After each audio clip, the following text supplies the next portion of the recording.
The USS Thresher, a nuclear-powered attack submarine, sank and broke apart during a test dive off Cape Cod. Twisted pieces were later found on the ocean floor. Picture a powerful nuclear submarine disappearing deep into the sea, leaving no sign behind. No one really knows why. The Navy doesn't know why. The Navy kind of goes into dither mode initially with the families. Eventually, pretty quickly, people realize there's a big problem.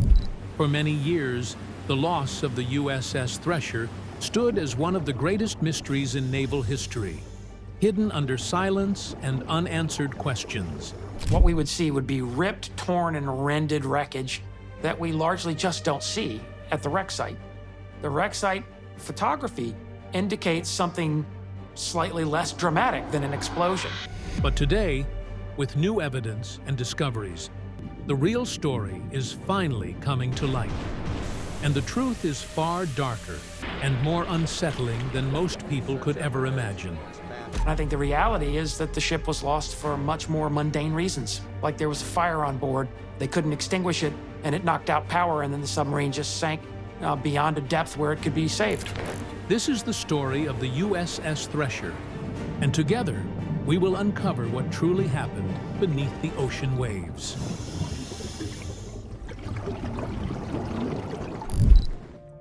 The Jewel of the Deep. The USS Thresher was not just another submarine. She was built as America's answer to the Soviet Union's growing power beneath the seas. After more than 12 years of design and testing, the Navy unveiled a vessel meant to hunt and destroy enemy submarines before they could ever launch nuclear missiles at American cities. Launched in 1961 at Portsmouth Naval Shipyard, the Thresher was a major step forward in submarine technology. Her teardrop-shaped hull, based on the experimental USS Albacore, allowed her to move through water with incredible speed and agility, making older World War II subs seem slow and clumsy. Her HY-80 steel construction gave her the ability to dive to depths of more than 1,300 feet, nearly twice as deep as earlier American submarines, where the pressure would crush weaker vessels. Her most impressive feature was her sonar. The massive BQQ-2 systems built into her bow could detect enemy submarines from miles away, picking up even the faintest hum of a propeller. And with 4 torpedo tubes, the Thresher could fire standard torpedoes, nuclear-tipped weapons, or the groundbreaking sub-rock missile. This missile could rocket to the ocean's surface, fly through the air, and then dive back into the sea to strike its target with deadly force. The Cold War made this kind of power urgent. The Cuban Missile Crisis had already shown how close the world could come to nuclear destruction. Soviet submarines carrying ballistic missiles prowled the oceans, each one capable of turning an American city into rubble. The Navy needed advanced hunter-killer submarines like the Thresher right away. Every delay meant Soviet subs had more time to move closer to American shores. By early 1963, the Thresher had finished her first trials with great success. Her performance was so impressive that naval leaders were eager to put her into service. But before that could happen, she had to complete one final set of deep dive tests after a 9-month overhaul at Portsmouth. These trials would push the submarine to her limits, proving she could survive and fight at extreme depths where enemy subs might hide. On board were 129 people. The crew included experienced Navy submariners as well as civilian engineers and shipyard workers. These civilians knew the vessel inside and out, every weld and every piece of machinery. Their job was to make sure everything worked perfectly under the crushing pressures of the deep sea.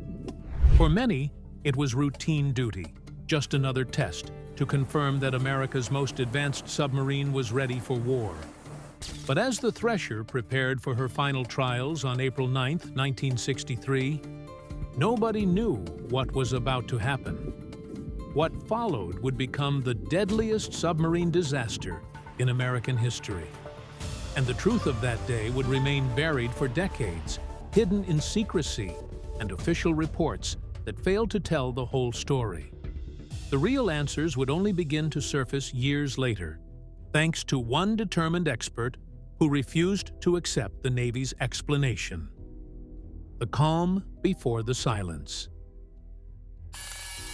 On the morning of April 10, 1963, the Atlantic Ocean was calm and shining like glass about 220 miles east of Cape Cod. The sea looked peaceful, but beneath those waters, the USS Thresher was preparing for a dive that would change history forever. On the surface, the submarine rescue ship USS Skylark stayed close, its crew watching with concern as America's most advanced nuclear submarine prepared to go deeper than any vessel in the fleet had ever gone. At 6:30 in the morning, the Thresher contacted the Skylark through an underwater telephone system sailors called Gertrude. The signal was full of static and hard to hear, but the words were still clear enough. The Thresher was descending slowly in tight spirals, pausing every 100 feet to check her systems. Everything seemed normal as she approached the dangerous depths where only a few submarines had ever ventured. The test procedure had been carefully designed to make sure the submarine could handle her maximum depth of about 1,300 feet. At that depth, the water pressure was nearly 600 pounds per square inch, strong enough to crush a human instantly or tear apart a submarine if something failed. But the Thresher was built with high-strength steel, able, at least on paper, to withstand pressures down to 2,000 feet. The crew aboard the Skylark listened carefully to each message. Their ship carried special equipment for submarine rescues, but they knew that at such extreme depths, their help would be almost useless. If anything went wrong down there, the Thresher would be completely on her own. For almost 3 hours, everything was routine. Then, at 9:12 in the morning, the Skylark received a message that would echo in Navy history forever. Experiencing minor difficulties. Have a positive up angle. Attempting to blow. The words were calm, almost casual, as if the crew were handling nothing more than a simple problem. But 4 long minutes of silence followed. The Skylark called again and again, straining to hear a reply. Finally, at 9:17, another broken message came through the static. Only one word could be heard clearly. 900. Acoustic operators reported hearing the sound of rushing air, as though huge amounts of compressed air were escaping into the sea. Then came complete silence. The Skylark called repeatedly, their voices growing more urgent with every unanswered attempt. They searched the surface and scanned the depths with sonar, but the Thresher had vanished. By that afternoon, 15 Navy ships had joined the search, but nothing was found. The United States had lost not only its most advanced submarine, but 129 highly trained men, along with a nuclear reactor and nuclear torpedoes now resting somewhere on the ocean floor. What no one realized at that moment was that this was only the beginning of a much deeper mystery. The official story they told. The search for the USS Thresher became one of the most intense deep-sea operations in naval history. For months, specialized vessels scanned the ocean floor using the most advanced technology available at the time. They followed faint acoustic clues and scattered debris trails across miles of seafloor. The Navy deployed everything from surface ships to the research vessel Mizar, which had already proven itself capable of locating wrecks with precision sonar systems. In June of 1964, more than a year after the disaster, searchers finally located Thresher's remains. They lay scattered across the ocean floor at a depth of about 8,400 feet. The once mighty submarine had been torn into 6 major pieces, spread across an area as large as several football fields. The wreckage told a chilling story of catastrophic implosion, metal twisted and shattered by forces beyond imagination. When the bathyscaphe Trieste descended to photograph the wreck, the images revealed the terrible power of the deep. Thresher's hull had been crushed like a discarded aluminum can. The sail had collapsed, the forward sections were crumpled, and debris was scattered in all directions. Yet the reactor compartment remained surprisingly intact, with no signs of radiation leakage that could have triggered an environmental disaster. The Naval Court of Inquiry was tasked with solving the mystery. For months, investigators reviewed every piece of evidence. They interviewed sailors from similar submarines, examined maintenance records, and studied the wreckage photographs in painstaking detail. Their mission was clear: determine what killed 129 men and destroyed America's most advanced submarine. The court's final conclusion appeared straightforward. A saltwater pipe in the engine room had failed, likely at a joint that relied on silver brazing instead of welded connections. These silver brazed joints were known weak points, vulnerable under extreme pressure. According to the official report, when the joint ruptured at test depth, seawater flooded the submarine. The water shorted out the electrical systems and caused an immediate reactor shutdown. Without nuclear power, Thresher could not drive herself back to the surface. The situation grew worse when the emergency ballast blow system failed, possibly because ice had formed inside the high-pressure air lines. With no way to surface and water pouring in, the submarine descended past her collapse depth and was crushed instantly. The court emphasized that this was a cascade of failures. Poor construction practices, weak silver-brazed joints, limited crew training, and overconfidence in nuclear submarine systems had all played a role. The conclusion was damning. Shortcuts taken during construction had directly cost 129 lives. The report prompted immediate changes. The Navy launched the Sub-Safe program, enforcing strict quality control standards to ensure nothing like this could happen again.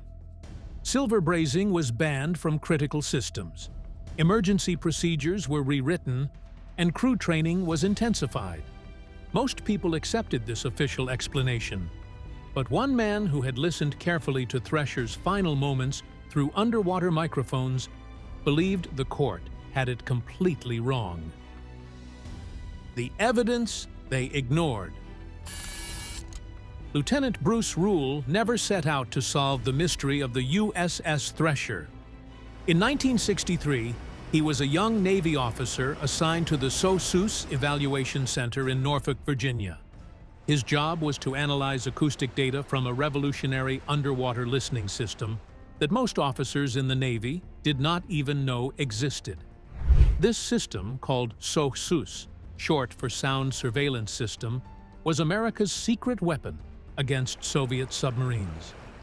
It was a hidden network of underwater microphones stretched across the ocean floor, capable of detecting submarine sounds across vast distances. On April 10, 1963, when Thresher disappeared, SOSUS was listening. One array, known as Fox, extended all the way to the Canadian naval station HMCS Shelburne in Nova Scotia. The hydrophones captured every sound from Thresher's final dive, preserving it on paper charts called LOFAR grams, short for low-frequency analysis, and recording graphs. These charts displayed sound patterns across time and frequency, each one like a fingerprint that could reveal the identity and condition of a submarine. Rule examined the LOFAR grams with the focus of a detective studying evidence from a crime scene. What he found challenged everything the Naval Court of Inquiry would later conclude. The acoustic data clearly showed Thresher's main coolant pumps running normally at first, then becoming unstable, and finally failing altogether. But there was something equally important missing. The charts contained no sounds of major flooding, no explosive bursts of seawater breaking through pipes. When Rule testified before the Naval Court of Inquiry, He believed his evidence would be vital to solving the case. Instead, he faced resistance. The court was skeptical of the SOSUS data, partly because the system was new, secret, and poorly understood by many officers. Investigators preferred to rely on radio communications from Skylark and on the physical wreckage. Rule's testimony about electrical failures and the lack of flooding evidence was dismissed. Some members of the court even pressured him to alter his findings to fit their theory that flooding had doomed the submarine. To Rule, it seemed the court was more interested in confirming its own story than in following the trail of evidence. For decades afterward, the official explanation dominated. Textbooks, documentaries, and Navy publications all repeated the same account. Silver brazed joints failed, flooding occurred, electrical systems shut down, and Thresher was lost. So they got a reactor scram which lost all power, so even with the backup propulsion, with electric propulsion, they wasn't able to take and get control of the boat, the weight of it, and so it just went down. The acoustic data that contradicted this remained buried in classified files, known only to a few specialists. But the Rule was never forgotten. As he rose through the ranks to become the Navy's lead acoustic analyst, serving for more than 40 years, he continued to study submarine sounds and refine his expertise. Inside intelligence circles, his skill became legendary. Yet one conviction stayed with him. The truth about Thresher had not been told. That truth would not begin to surface until 50 years later, when Rule decided to publish his own analysis of what SOSUS had really recorded during Thresher's last moments. The truth surfaces. By the year 2013, Bruce Rule had reached a bold conclusion. The Navy's official explanation for the USS Thresher disaster was not only wrong, it was dangerously misleading. Half a century had passed since 129 men lost their lives in the Atlantic, and Rule believed the truth should finally be revealed to their families and to the American public. On April 8, 2013, exactly 50 years after the Court of Inquiry began its investigation, he published his explosive findings in Navy Times. Rule's research was revolutionary, using classified SOSUS acoustic data that had never been available during the original investigation. He was able to reconstruct the submarine's final minutes with scientific precision. The underwater microphones had recorded sounds that told a very different story from the Navy's version. According to Rule, at 8:45 in the morning on April 10, 1963, SOSUS detected Thresher's main coolant pumps running normally in fast mode, while the submarine was about 1,000 feet deep. These pumps were vital, circulating coolant through the nuclear reactor to keep it at a safe temperature. But at 9:09, just as Thresher neared her test depth of 1,300 feet, something changed. The acoustic pattern shifted, revealing instability in the non-vital electrical bus, the system that powered the coolant pumps. For 2 minutes, the system produced strange fluctuations, unlike anything Rule had ever seen in thousands of hours of submarine data. Then, at exactly 9:11, the electrical bus failed completely. The coolant pumps shut down instantly, which triggered an automatic reactor scram, the emergency shutdown of the reactor. In one moment, Thresher lost all propulsion power. With no engines and no way to surface, the submarine became nothing more than a heavy steel weight, sinking fast. The most shocking part of Rule's analysis was what wasn't there. The SOSUS system picked up no signs of major flooding before the reactor shut down. If seawater had been bursting into the submarine, the microphones would have captured the violent sounds. They didn't. At 9:17, Thresher sent her last transmission. The mysterious word 900 likely described her depth, 900 feet below test depth. That meant she was at 2,200 feet, dropping quickly toward her predicted collapse depth of 2,400 feet. 1 minute later, at 9:18, USS recorded the unmistakable sound of Thresher's hull imploding under crushing pressure. Rule could identify it with absolute certainty. This revelation was chilling. It meant that for 50 years, the Navy had stood by an explanation that was fundamentally wrong.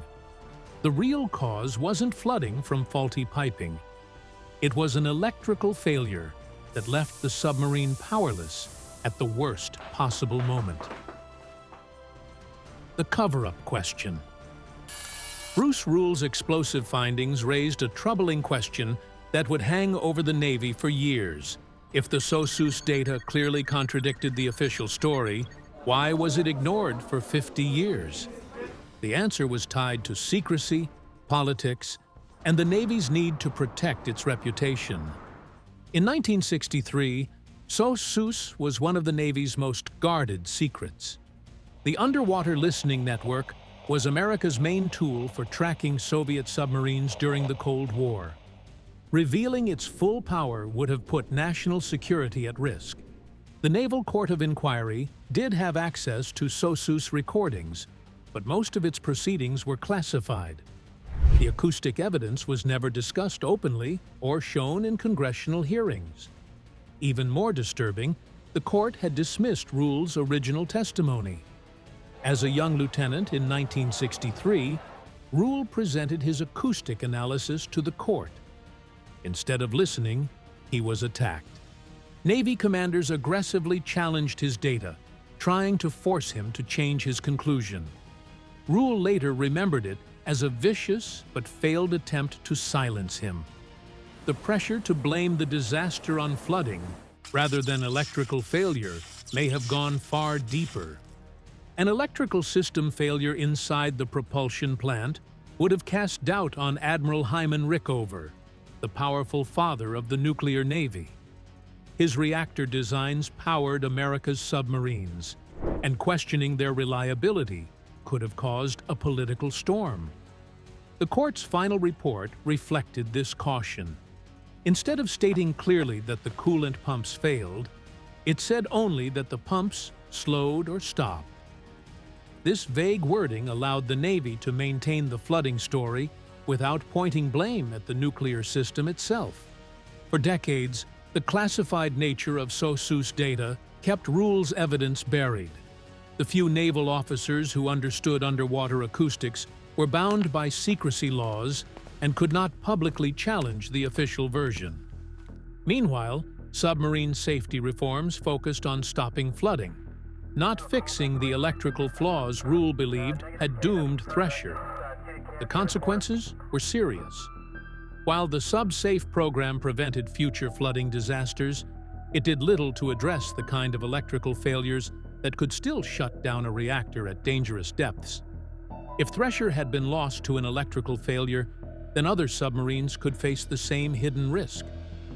By 2013, Bruce Rule had run out of patience. As a retired intelligence analyst with unmatched expertise in submarine acoustics, he felt it was his duty to set the record straight before the truth disappeared forever. His findings suggested that the Navy had either ignored crucial evidence or actively covered it up to protect itself. And now, the stage was set for a legal showdown that would finally force the Navy to face the truth about its most devastating submarine disaster. The lawsuit that changed everything. Retired Navy Captain James Bryant had commanded 3 submarines of the Thresher class in his career. He knew these vessels inside and out, their strengths and their weaknesses. In 2013, he came across an analysis by Bruce Rule that challenged the Navy's official explanation of the Thresher's loss. Rule suggested that an electrical failure, not the reasons the Navy had long put forward, could have brought the submarine down. If Rule was right, then the Navy's story needed to be rewritten.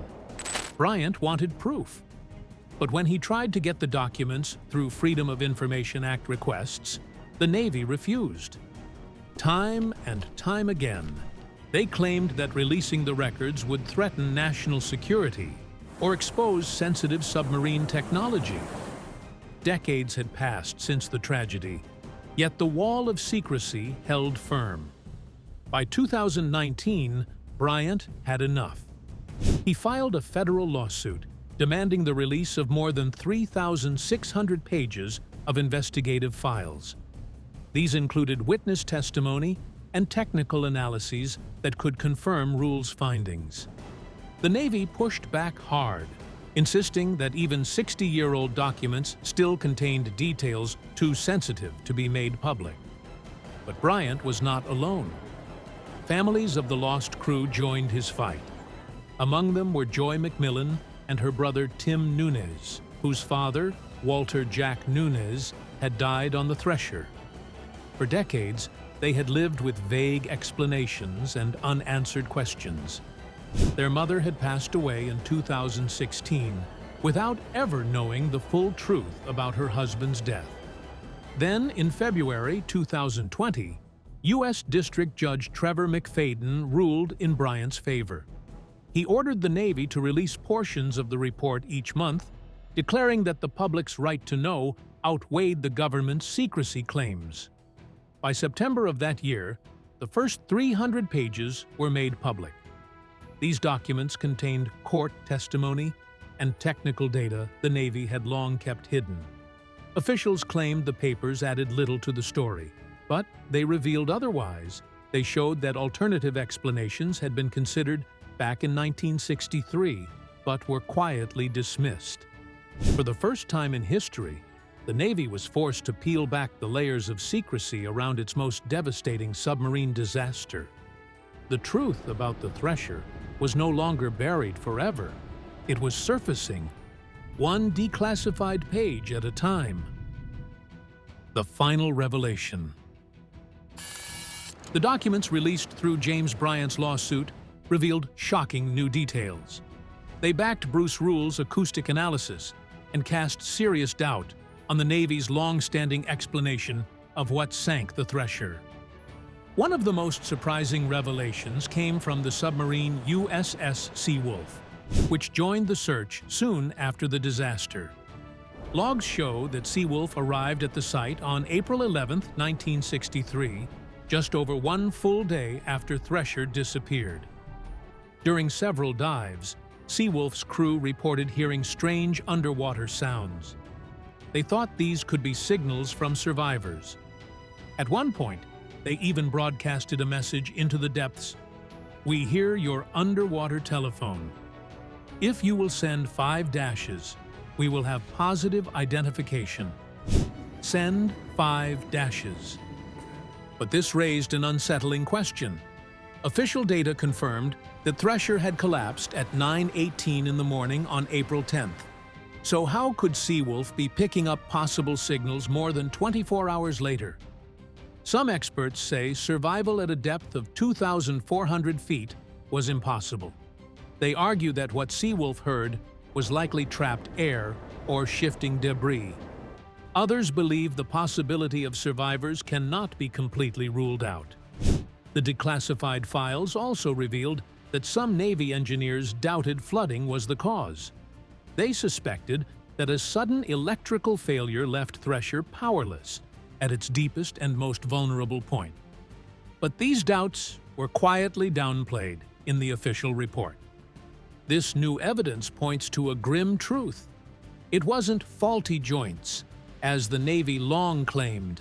It was a devastating electrical breakdown. That failure is now forcing the Navy to rethink submarine design and emergency protocols. For decades, the official story ignored key acoustic data. Now, the families of the 129 men who perished are finally beginning to see the truth. And with more documents still being released, the full story of the Thresher is only starting to rise to the surface. What's coming into view is more than just a new theory. It is a chilling warning of what happens when evidence is buried and when the truth is left to drown beneath the waves. The story of the USS Thresher is no longer just about a submarine lost at sea. It is about secrecy, unanswered questions, and truths hidden for decades. But even with new documents revealed, one mystery remains. What really happened in those final moments beneath the waves? So, what do you think? Do you believe survivors tried to signal for help? Or was it only echoes in the deep? Let us know your thoughts in the comments. And don't forget to subscribe for more mysteries like this one.